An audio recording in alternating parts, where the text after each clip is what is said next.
So Chris, thanks so much for bringing down this lovely gear, which is a big part of how you sculpt your sounds. I guess we'll start with the engine room of the whole thing, the guitar, which is a Revstar model, I believe. It is. This is my 1959 Yamaha Revstar. No, it's 2020. I think I picked it up just before the world went sideways. Got it from the custom shop in Calabasas in California. Kind of wear as testament to the fact that this has kind of been my number one ever since, really. It's I guess there's always a degree of skepticism when you're involved with a company to any extent, when you seem to be playing something as much as I play this, that it's, whatever, it's a corporate relationship. But honestly, this guitar, arguably more than any I've ever had, I think probably feels like an extension of me at this point. I'm so comfortable with it. I know exactly how it's going to react. This no end of stuff that we've kind of been through together in bizarre situations. It was reminded me of earlier the fact that this part of a Tenix tea cake wrapper holding the saddle in place on the high E string, so in place of a little washer which fell out when we were on tour and I've yet to replace. So just been through a lot with this guitar, and I think the kind of the way it looks is kind of reflective of that. I mean, I just sitting where I'm sitting, it looks like the finish has got some checking in it as well. Yeah, so it was nitrocellulose. I think much to Yamaha's frustration, they basically gave me the run of the custom shop because I'd been playing the first generation of Revstar for a couple of years, fallen in love with a 502 was the reference number, which was essentially this guitar but in black. And they said, right, we can make you any guitar you want. What do you want to do? I was like, oh cool, yeah, I'll have 502 please, in gold. And they were like, you've got the run of the custom shop, you can do anything you want. I was like, oh cool, yeah, great, I'll have it in nitrocellulose. And they're like, you're not really understanding this here, you can kind of do whatever you want. But such was my love for that guitar that I just kind of basically asked for a more kind of bespoke version of that, and nitrocellulose was a big part of that, and getting them to at least give it a little bit of a head start. It was very subtly checked, almost imperceptibly so. But some angles you really couldn't get the fact that there was any kind of degree of lack of checking in at all, but obviously over time that's just, I guess, sweat and dirt and grime and grease and gig air has filled those cracks in, so you get that kind of whatever that is. Is it oxidization? I don't know, I'm clearly not a scientist. So and then obviously there's just the bits of paint wearing off where my kind of forearm is resting over the top. Obviously the volume knob clearly gets a lot of use. You've got a lovely bit of kind of flame maple showing through there. So there's quite a lot going on with this guitar. I mean, and I had a 502 myself. It's a lovely guitar. I had the black one that you mentioned. Yeah. This one's got some styling differences as well, not only the gold, but I think the split diamond inlays are not on that model originally. That was one of the things. So the other Revstar that I was using quite a lot at the time was a 720B, I think maybe, which was the one, the BB and the Bigsby, and that had the split diamond inlays. Obviously the 502 had dots, I think maybe, so it was a little bit more of a kind of stripped back kind of junior vibe, I guess, but I quite like the idea of kind of fusing those two ideas and having the more elaborate inlays accompanied by the kind of the simplicity of I mean, it was essentially my attempt at getting about as close as I probably will ever physically get, like a 54, 55 gold top. I love that configuration of guitar, with a 2P90s and a wrap over tailpiece. I think there's definitely a lot to be said for a wrap over tailpiece. I'm not going to attempt to describe that because I'll be crucified if I start using vague superlatives, but there's a lot to be said for a wrap over tailpiece, and in combination with the P90s, it's just a very dynamic, very responsive combination. So the 502 I had quite a flat fingerboard. Is that the same on this one? Yeah, 12 inch radius, I think maybe. Yeah, I'm not entirely sure. I mean, I think it was, again, such was my lack of imagination when I was kind of speccing this out, that I basically told them to make me a kind of a custom shop version of the 502. So whatever the 502 was at the time, same in regard to the neck profile, everything. I think he was quite underwhelmed at the custom shop. That kind of the idea of making something totally bespoke essentially turned into a kind of a fancy version of the production model. So, but yeah, I love it. So on from the guitar to another beautiful piece of kit, which is the amp behind you. And we were speaking earlier that I'd actually seen this amp for sale, and I nearly bought it, and it went to a far better home with you. So tell me the backstory there. Well, it nearly went to another home altogether. It was for sale at Motor Music in Cardiff, in South Wales, and I'd been doing the kind of amp rounds for a little while, trying to find an amp that was kind of everything that I was looking for. I'd been doing a bit of recording. I think a lot of first album was recorded. Band's first album was recorded on a 9060 Deluxe, like 5E3. I loved that. I thought that was great, but just clearly not enough volume or headroom for like kind of sizable gigs, kind of like what's the kind of next step. So I kind of moved on to deluxe reverbs. I think probably my favourite amp I've ever played is a 66 deluxe reverb that belongs to a friend of mine, but again, just at 22 watts or whatever it is, just not quite enough headroom for kind of bigger stages. So a Super Reverb was suggested to me, and that one cropped up.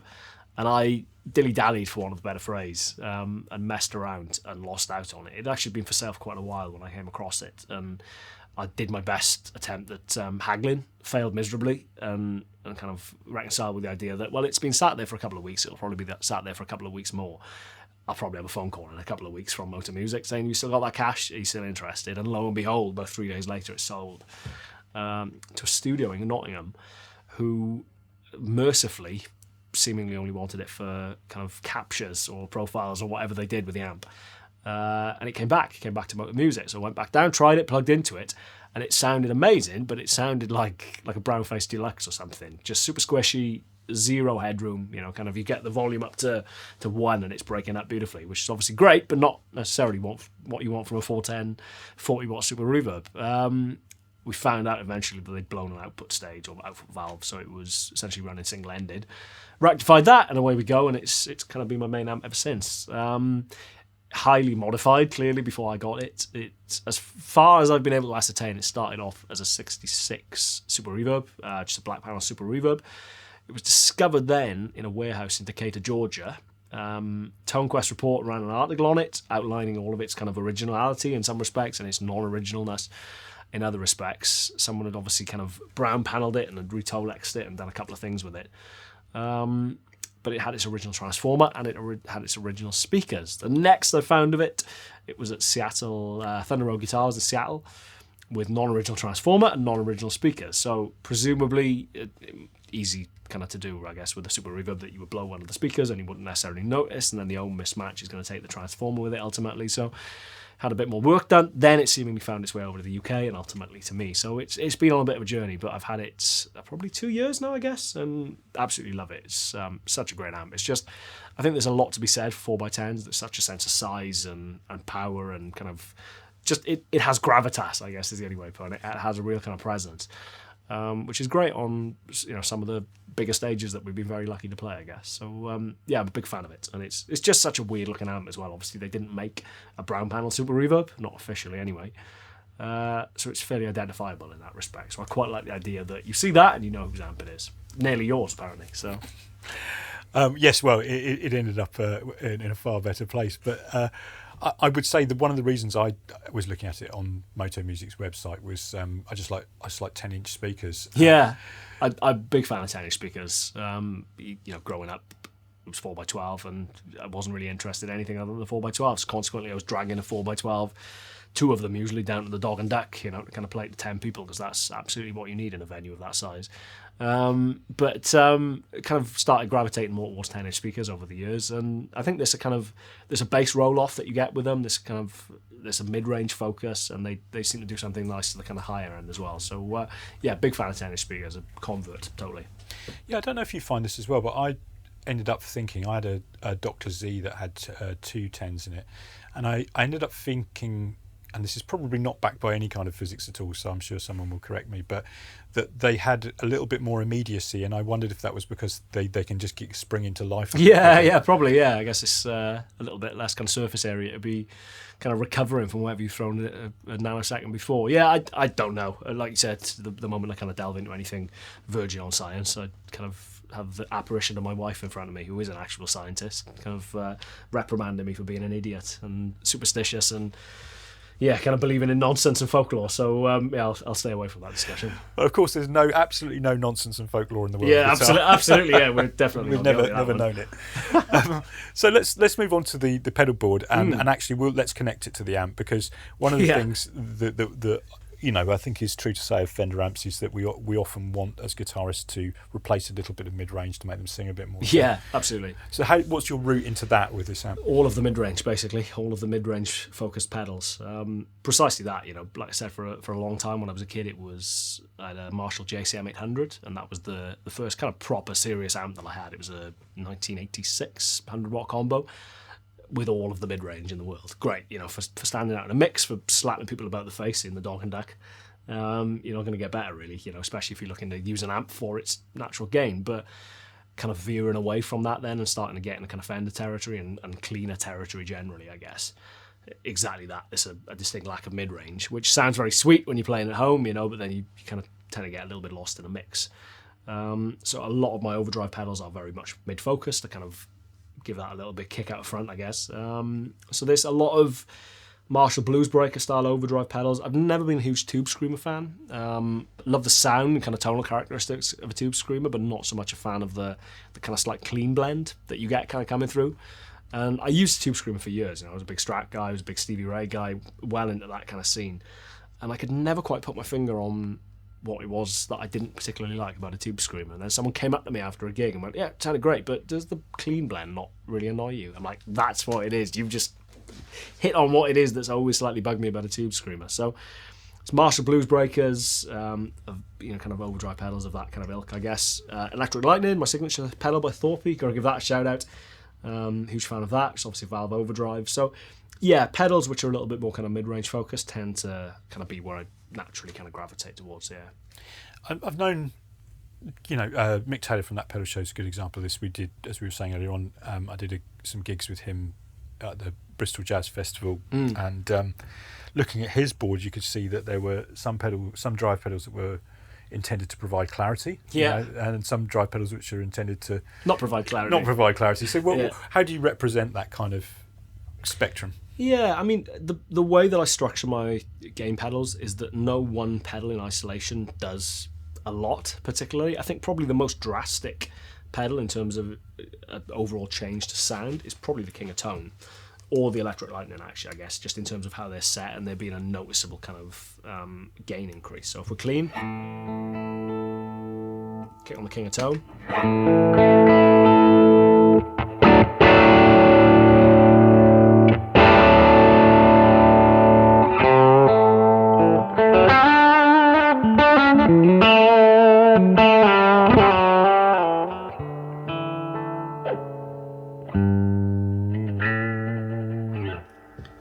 Still dynamic though. If you kind of back off, you get a bit more clarity there, but if you really dig in, you're kind of verging into kind of more cost-off territory, I guess, But for the most part, the other overdrive pedals that I'm using, I mean, this is quite a scaled-down, truncated version of the board that I was using prior. We've got a lot of US stuff coming up later in the year, and just the unpredictability or the calibration of different scales and different airports was always a bit of a kind of fright if you're turning up with something which is on the very cusp of what you're legally allowed to fly with, a 32 kilograms. So this is considerably smaller. So the Snouse Black box that I was using, which is basically a recreation of a Marshall Bluesbreaker, has been replaced with the beautifully named Blues Crab by Moore. And the difference between on and off with that is a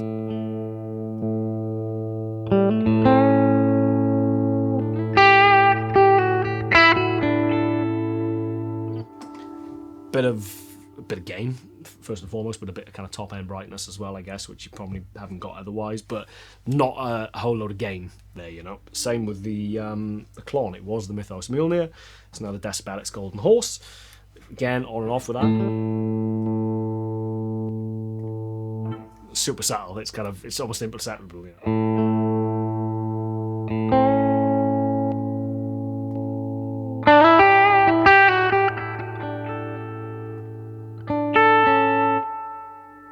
Does that Klon thing of that kind of like slightly nasal kind of mid-range leaping out, which is great again for cutting through a mix. But if you stack those two pedals, even though they don't do a whole lot in isolation, the combination of them stacked together takes you from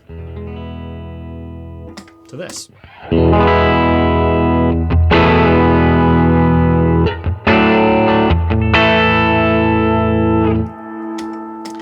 It's not a huge gain sound, but it's a bit more punch, a bit more aggression, I guess. And again, if you stack those with other pedals, then it's just shades of grey. The running joke was that the band called my pedalboard the 50 Shades of Gain.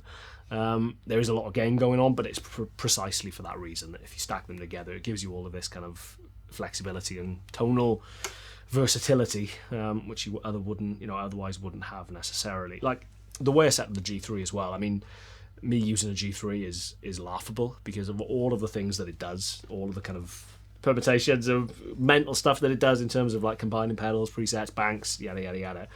I'm essentially using it as a one-off, one-on kind of switching system for precisely that reason, that as much as I love the idea that, well, my gain sound for solo X is, A plus B, doesn't always necessarily work like that. If you're a smaller venue, maybe you need slightly less gain. If you're in a bigger venue and you kind of feel like you need a little bit more love, then maybe it's 3 pedals as opposed to 2 the night before, So the idea of having set pedals for set sounds has never massively worked for me. And again, that then feeds into, well, if you've got a glut of overdrive pedals, and just different combinations, in the moment. So there's always a lot going on in that respect. Overkill, undoubtedly, for someone who plays A, D, and G primarily. But it's nice to have a little bit of stuff to look at on the floor and entertain yourself with. Otherwise, anyway. So you got using drive. Some are really just adding a bit of compression and a bit of tone shaping to a clean tone, a little bit more cut through. You've got the ability to add them together with stacking to get something a bit more like a lead tone. Since we mentioned it, and it's a little bit different for having a valve in it. Let's talk about the electric lightning. What role does that play within this scenario? So in this setup, it's actually done away. The one thing with the kind of boost side of the electric lightning is it's just such a gorgeous, always-on kind of tone shaper. It's relatively similar to the topology, I guess, in terms of what he did with the heavy water prior to that. And I think the Dane before that is a similar kind of similarly voiced boost. But it's just one of those ones that once you turn it on, you struggle to turn it off. So in this capacity, in this pedalboard, it's primarily going to be serving its purposes as a solo boost, basically. So, stacking that in addition to other overdrive pedals to get that kind of final, the risk of sounding like Nigel Tufnell or that push over the cliff that you need occasionally. But again, just to kind of turn that on and off a second.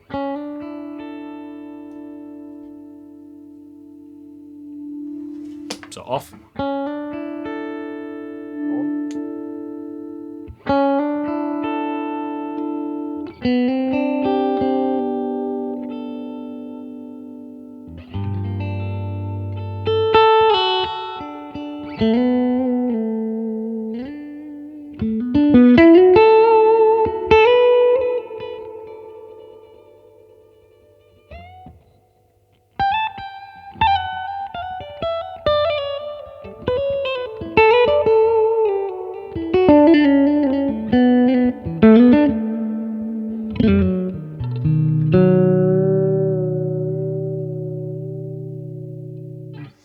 Etc., etc. Just a little bit more of everything, a little bit of lows, a little bit of kind of sweet high end. It's similar, I guess, in a couple of respects to the kind of EP booster, but with a little bit more scope for actually kind of fine tuning it. In regard to the gain side, then the gain side's a bit more aggressive, a bit more kind of in your face.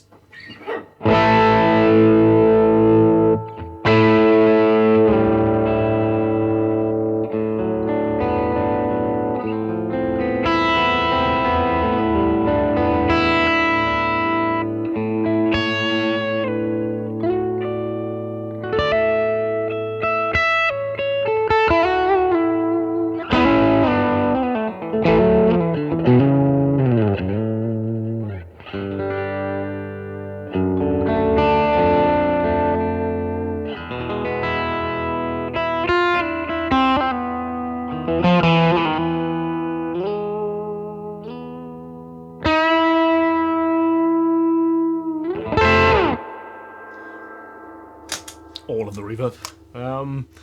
I love it. Big fan. Needless to say. It's a lovely sounding pedal, and it's really great to hear you, the player for whom it was designed, playing it, because, to my ears, we spoke about whether we're trying with overdrive pedals to project and clarify or smudge and smear. That's definitely kind of giving you more of everything, isn't it? Yeah, it has the capacity to do all of the above, I guess, is the cool thing with that. But I think it took a lot of people aback when it came out that it's quite aggressive and it's quite hesitate to use the word brutal because that has a very different kind of connotation, a musical thing, and mild overdrive is probably far from brutal in some people's understanding of the word, but it's quite revealing, I guess. Probably it's not a pedal to hide behind. It's not a pedal that rounds the edges off and kind of makes everything sound a bit nicer, like a tube screamer. It's one of the reasons I think so many people love a tube screamer, is that it just kind of makes everything feel a little bit nicer under your fingers. That's a little bit more warts and all, but it's kind of probably as I get older and lose my hearing slightly, it's a style of pedal that I kind of start to find myself gravitating towards. So yeah, I love it. So I mean, as you mentioned, we couch all of these lovely sounds in some nice reverbs and things like that. How are you doing reverb? Because you've got an amp, but you've also got So the reverb, sacrilegiously probably in some people's eyes, is coming from the UA Golden Reverberator.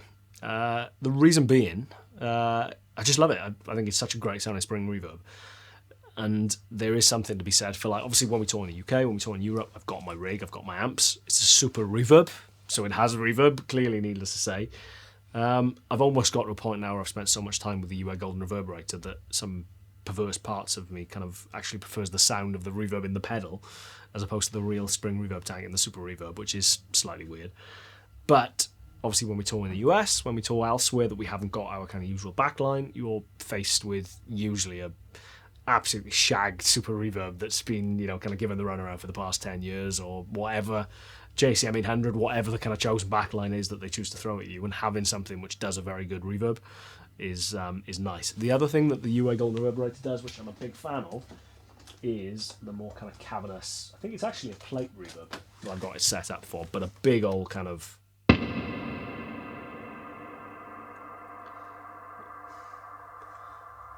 big old decay on that, but that is lovely to have, for kind of, there was a track which we're not actually playing on the current tour, but a track on the last album called On My Own, which is a huge kind of I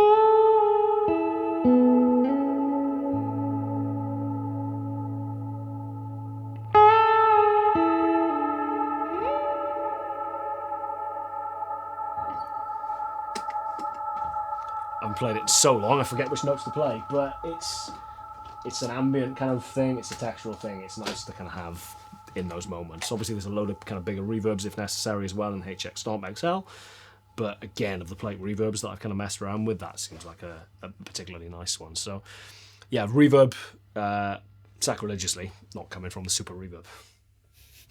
Well, this is a nice thing these days. We can choose exactly what flavour of effect that we want, and I think it's probably very healthy that guitarists are choosing based on what their ears like the best rather than from dogma. Yeah, absolutely. Is there anything else on there that's worth just mentioning in brief as a sort of secret weapon or anything like that? I mean, the HX Stomp is a weapon, not so much secret, I guess, because it's obviously pretty big. A lot of the kind of more modulation kind of stuff, or a couple of delays are coming from that. I mean, the obvious one that gets a lot of use is the harmonic trem, which is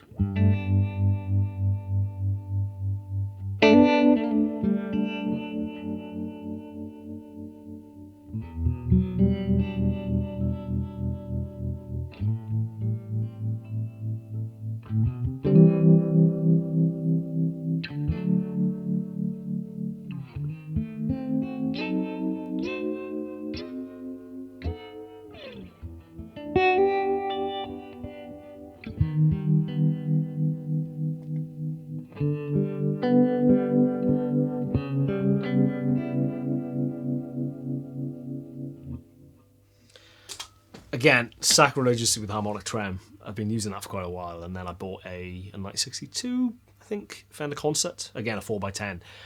Couple of reasons. Principally, vainly, it looked virtually identical to the Super Reverb, and I thought the two of them sat side by side on stage would look particularly cool. But on a more practical tonal level, obviously it's a concert, so it has harmonic trem. As much as I love that idea, in reality what ended up happening was our front of house engineer who's been with us for a couple of years now. The moment I turned that on, he understood what the ultimate end goal was with this kind of bizarre setup I had, was that he'd actually been panning my amps out front of house.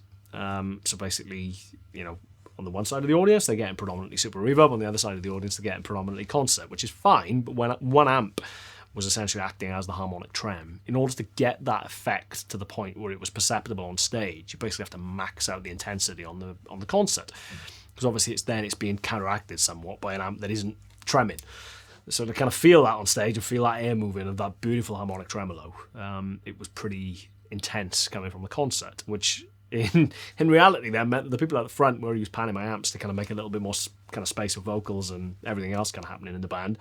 One side of the audience was feeling distinctly seasick, and the other side of the audience were kind of had no idea why everyone was vomiting on the other side of the room. So So as much as I loved that idea, that lasted for about 3 shows before he came up and said, like, this is not really working. Can you go back to using the HX Stomp? So I think it's both testament to the authenticity of the sound in the HX Stomp and our front of house's disgust at my my live setup that I'm back to using the harmonic trem on that. But it's an amazing pedal. It does so many effects brilliantly.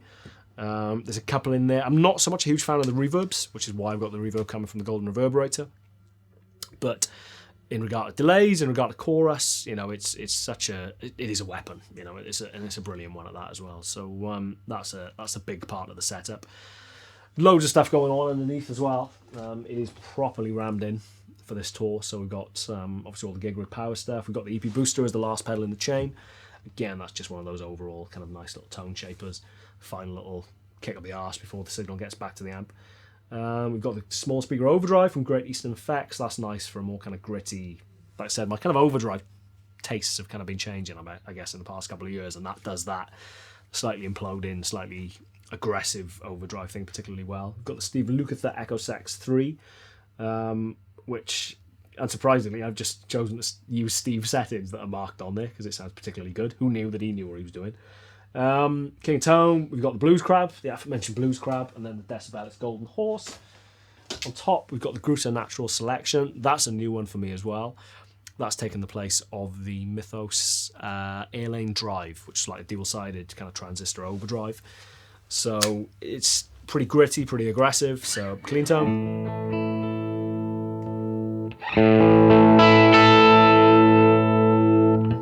Quite bright, quite...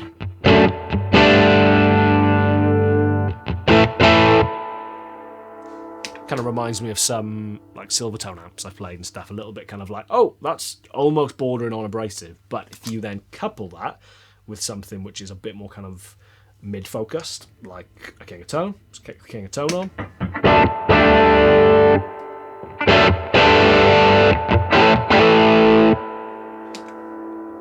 Still quite abrasive, still quite aggressive, but it kind of takes the edge off it a little bit, you know, and it's nice for kind of maybe on the front pickup and you kind of volume roam down a little bit.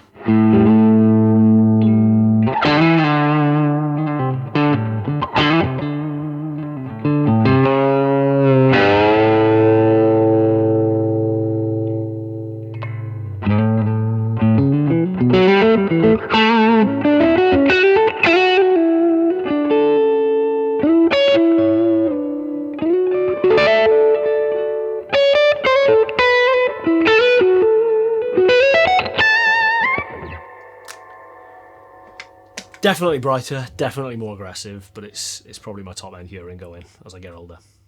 So I think what's interesting there is, you know, use of stacking is a very cool thing to do. Do you find that it, in any sense, I mean, I know you've got G3 and that can be used in different ways to control levels, but do you find that you have to set up a number of your overdrive pedals with quite low gain settings so that they'll stack nicely with it? Yeah. I get a lot of questions about that. It's kind of like, well, how have you got 17 overdrive pedals stacked together, but your noise floor isn't huge, or you're not humming, or, you know, etc., etc. They're all set pretty sadly. That's the kind of the blunt answer there. You know, none of them are kind of set, so they're going to kind of set the world on fire. But the cumulative effect of kind of putting all those together, you get kind of something approaching what you're looking for. And it's just different overdrive pedals have different characteristics. You know, as much as a King of Tone is derived from a blues breaker, it doesn't sound like a blues breaker. So you put a blues breaker and a King of Tone together, and you get, in theory, the best of both those worlds. You know, so it's nice to have differently voiced overdrive pedals. I mean, the Klon, or the Decibelics Golden Horse in this case, obviously has that very distinct, very kind of slightly nasally kind of mid-range. So if you are struggling to kind of feel like you're standing out on stage, or you're kind of standing out in the mix out front, that's nice to kind of like, well, maybe I'll use a slightly higher ratio of that this evening as opposed to the blues breaker, or opposed to the King of Tone, or, you know, King of Tone. So yeah, it's good to have that flexibility, you know, just in case you need it. Well, thanks very much. It's certainly a fabulous sounding rig in your hands, and you know, for pound, size-wise, weight-wise, you know, you couldn't really have got much more on there. There's a lot in there, isn't there? There was, the phrase 15 ton of shit in a 10 ton bag springs to mind with this pedalboard. I don't know whether that'll make the cut, but it's there's a lot in there. The underside especially is a little bit intense trying to fit all that in there, but I think we just about got away with it. The good news is it won't move in flight because it can't physically move under there because it's all wedged in so kind of tightly that it ain't going anywhere, so should be all right. Chris, thanks so much. It's been fascinating to hear it. Thank you.